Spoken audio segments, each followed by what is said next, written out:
This is a question regarding Beethoven Fifth Concerto, first movement, measure 187. And this is, from the question, clearly this is somebody who's taking lessons from one of our teachers. So the question, first of all, fingering. I use, and the person is asking me if using 2, 4, 3, 5, 2, 4, and 2, 4 again is the best fingering, and my answer is yes.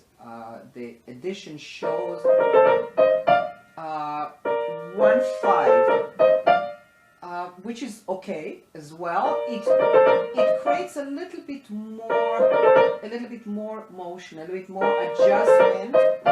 And the reason I like the 3, 5 better is because it is so close. The fingers are very close to each other. I would say that what one needs here is what I would call a little bit more technical knowledge. That there's a chance that if you're not sure how to do double thirds, the 1, 5 may work better.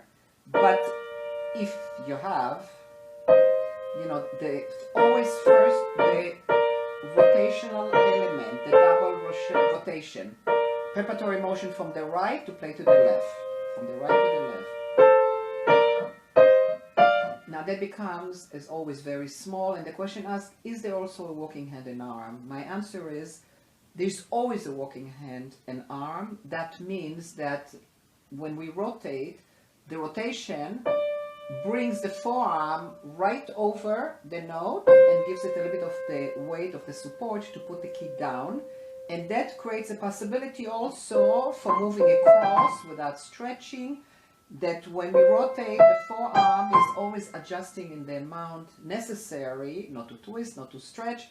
So there's always a walking hand and arm. When we talk about rotation, we don't always say rotation, walking hand and arm, but it really is rotation, walking hand and arm. So when you put 2 keys down and the arm is behind you, that's already a basic element of the walking hand and arm. And when you go to the 3, 5, it's very close, but there's a slight shift of the forearm. It's no longer here, it's here.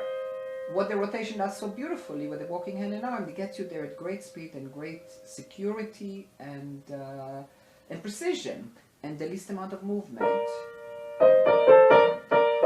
So when we feel we hear,